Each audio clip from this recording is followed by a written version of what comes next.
Welcome to the 13th and final chapter of Medical Law and Ethics, Stakeholders, Costs, and Patients' Rights.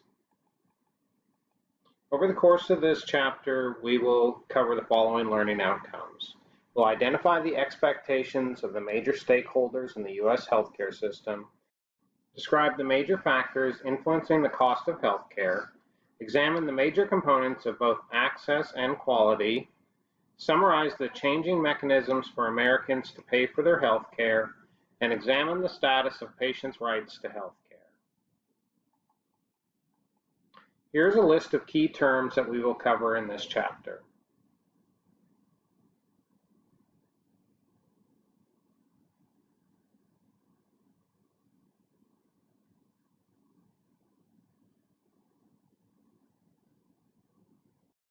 Stakeholders in the healthcare system. Stakeholders are those who have a vested interest in the healthcare industry in the United States and any efforts to reform the industry. These include consumers, patients and their families. Patients and their families are always looking for quality care at an affordable price. They want to be treated well and recover quickly. Employers have a vested interest because they often provide benefits for their employees and they want healthcare to be feasible with a quality plan. Healthcare facilities and practitioners, they are looking to provide the services that patients are coming in for, and they want to be reimbursed adequately for those services. Federal, state, and local governments, again, these are vested interests because they are paying for health care for a large number of consumers. Managed care organizations, your HMOs, etc., and they are looking to provide quality care at an affordable price so they can manage these accounts and still turn a profit. Private insurers, for those outside of HMOs, they want to be able to provide excellent care for a reasonable price. They are always going to be trying to negotiate with hospitals to get a better rate. Voluntary facilities, these are usually disaster relief agencies and non-government volunteer organizations. Their focus is always going to be on providing immediate, expert, cost-effective care to improve the health of the patients in need. Training institutions, they have a huge stake in the healthcare system and want to influence it to provide quality training, and they want to attract students to their facilities to provide compassionate healthcare providers to the industry. Professional organizations, they want it to reflect well upon themselves for physicians, other medical fields. Biotech companies, they are for-profit companies looking to provide new services, new equipment to hospitals, and they want to be able to have those hospitals interested in buying these products. Pharmaceutical companies, it's kind of the same. They are a for-profit company. They want to come up with the latest drug and have insurance plans and consumers able to purchase them. And then other companies just related to healthcare that provide the parts and pieces, all of your equipment, all your maintenance, even drugstores like CVS, Walgreens, etc. They're all related to healthcare and have a vested interest in it being affordable and keeping consumers happy. Cost, access, and quality. So first, the cost is the amount individuals, employers, state and federal governments, and managed care organizations or other insurers spend on health care in the United States. This can come up to numbers that are unimaginable. I believe in 2017, $3.5 trillion was spent on health care. Access, the availability of healthcare and the means to purchase healthcare services. So are there places you can go for care, and do you have the funding or the available means to purchase those services? And then lastly, quality, the degree of excellence of healthcare services offered. So you don't want to go just to any hospital. You want to go to a hospital that is going to treat you well and get you better quickly. So quality is always an important factor. One way of looking at the cost of healthcare is by looking at the gross domestic product, or the GDP. That is the total value of goods produced and services provided in a country during 1 year. In 1970, the United States devoted 6.9% of their gross domestic product to healthcare. By 2017, that amount had increased to 18%. So 18% of the services provided and goods produced in the United States is devoted to healthcare. So your sources of revenue for healthcare. In 2017, the biggest funder of the nation's healthcare dollar was health insurance, making up 75% of that money. That health insurance can be broke down further into 34% of that was private health insurance. 16% of it was Medicaid, 20% was Medicare, and 4% of that was either military, VA, Department of Defense, and CHIP, or Children's Health Insurance Plan, which is a state-funded program. In 2017, the U.S. spent $3.5 trillion on healthcare expenses. This is broke down into 33% of that was hospital care, 20% is physician and clinical services, 4% is dental, 10% is prescription drugs, 5% would be nursing care facilities and retirement communities. 8% is just administration costs through the government. 5% would be devoted back into investment to future endeavors. You have a 14% chunk that is just devoted to other, which would be things like personal care and residential health, public health activities, home health, non-durable medical products, and durable medical products. Some factors affecting healthcare costs include fee-for-service reimbursement, because providers are reimbursed for every service they provide. The focus often lands on volume instead of quality. This is something that is trying to be resolved by focusing on quality more, but they are still usually paid by each service they provide. Fragmentation in payment and care delivery.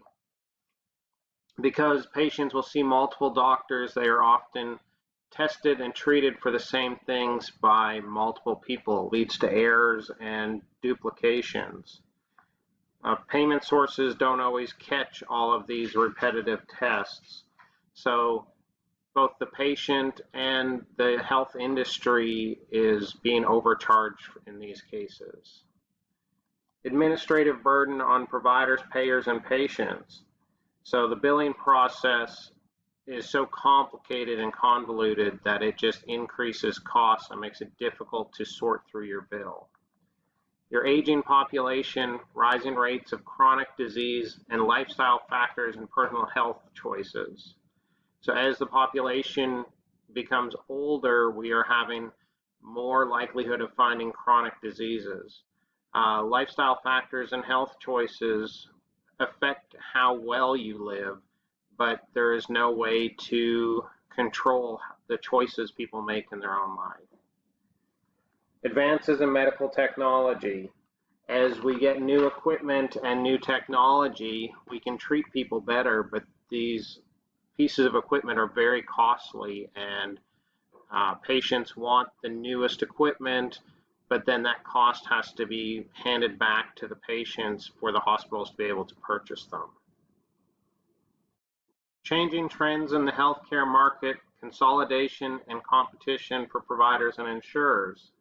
So mergers and partnerships among providers and insurers improve efficiency and help lower prices in specific markets, but they can also have the opposite effect by reducing competition and driving the prices back up. Without competition, there's no need to be the cheapest or the best option. Higher physician, facility, and drug costs. So just the equipment and drugs, and even the doctors want to be paid more with the rising costs of living. It just makes everything more expensive. And lastly, the healthcare legal and regulatory environment, including medical malpractice, fraud, and abuse laws. So trying to control costs in a field that it is easy to have fraud just makes everything more expensive. Malpractice lawsuits drive up the cost of healthcare because they need to have coverage in case they are sued for malpractice. Costs for individuals. The Affordable Care Act, or the ACA, was an attempt to ensure that all citizens have health insurance. The ACA also established shared responsibility among federal and state governments, as well as employers and individuals. It tried to level the playing field and make health insurance more affordable for everyone. Access to health care. So adequate services must exist and be reachable.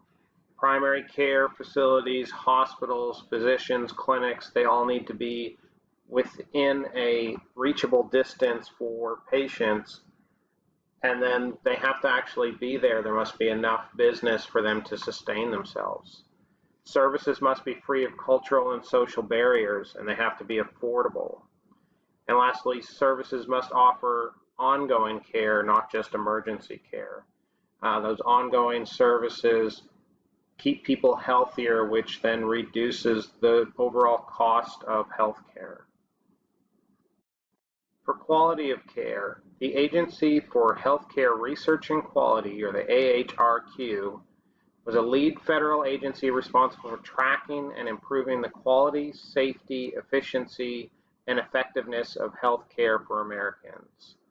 They reviewed things and looked for health disparities, particular type of health difference that is closely linked with economic, social, or environmental disadvantages. So is there differences in the care in rural areas or low-income areas? Does environmental disadvantages such as distance lead to poorer health care? Their focus was on the National Quality Strategy for Better Care, Healthy People and Healthy Communities, and Affordable Care. They want to improve the overall quality of care, making healthcare more patient-centered, reliable, accessible, and safe. They want to provide interventions to address behavioral, social, and environmental determinants in healthcare. And they want to reduce the overall cost of quality healthcare for families, employers, and governments. To accomplish this, the AHRQ report in 2015 reviewed things such as patient safety, personal and family-centered care, effective communication and coordination across the system. So are these different doctors and specialists communicating and coordinating with each other to provide better care, effective prevention and treatment practices for our leading causes of mortality. So let's work on the things that are the most important, that will have the highest impact. Healthy living or preventative care, and making quality care affordable and available to all patients. Population changes are also affecting cost, access, and quality of health care. So some key terms in this area are life expectancy, the number of years an individual can expect to live, calculated from his or her birth. This is slightly different from lifespan, which is the number of years an individual actually lives. As people are living longer, it is costing us more to take care of them.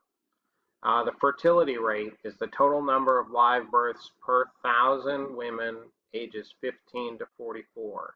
So 15 to 44 is the average fertile time frame, and this looks at the number of births per 1,000 women in that age group.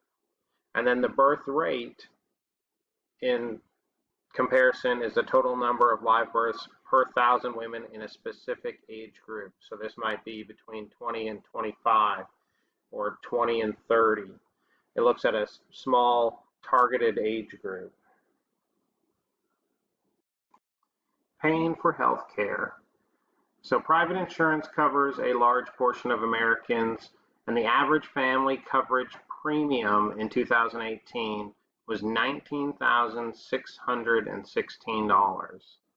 Your average single coverage premium was $6,896. Part of this is due to employers shifting more of the cost to employees, and this is prior to any copays or treatment. This is the cost of premiums just to have health insurance. Government-sponsored insurance. In 1966, Congress passed Medicare, which is for people 65 and older, and Medicaid, which is for low-income families. Medicare is funded by federal tax on all earned income, so everybody who has a job is helping pay for Medicare. In 2018, 59 million people were covered by Medicare, and Medicaid, by comparison, is funded by the federal general fund revenue and state revenue. And there are 76 million recipients for Medicaid, including 12 million resulting from ACA or the Affordable Care Act. This brought to light new people who needed health insurance but were below the income factor. TRICARE and CHAMPA, which are two federal health care plans for families of current military, retired military, and veterans. These programs offer a variety of plans that resemble the private insurance market.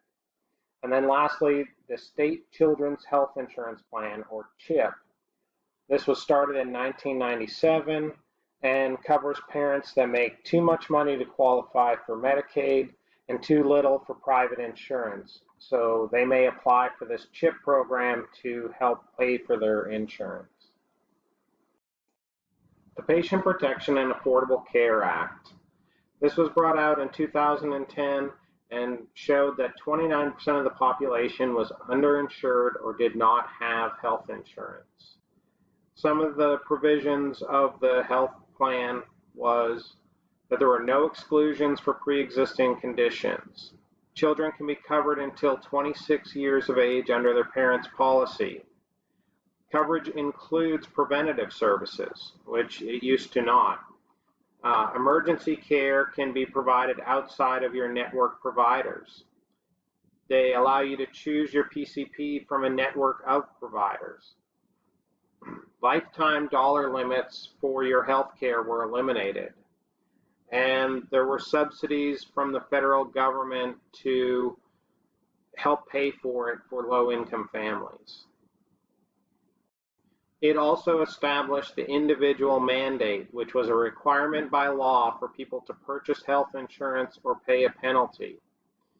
This also began in 2010, but it was removed effective with the 2019 enrollment, so it is no longer a condition on your taxes. The Patient's Bill of Rights. Many Americans are surprised to learn that health care is not a guaranteed right provided in the Constitution. Patients' Bills of Rights were introduced in Congress in 1999. They were revived in 2001 and 2004, but always failed to pass as a federal law or bill. The American Hospital Association, or AHA, had a Patient's Bill of Rights as early as 1973. Attempts to make it a federal law failed. The AHA dropped the Patient Bill of Rights in 2003 and created the Patient Care Partnership. This was a brochure written from a hospital's perspective and provides guidance about patients' rights. Many states have passed different varieties of Patient's Bill of Rights. They are not uniform across the country, and there is some debate on whether they would be enforceable by law. In other countries, citizens are required to pay taxes of some kind or another to finance their healthcare systems, and employers also pay taxes. This is a different approach to healthcare. It doesn't always lead to better care or cheaper costs. It is just a different variety of care. Thank you for joining me for the 13th and final chapter of Medical Law and Ethics, Stakeholders, Costs, and Patients' Rights.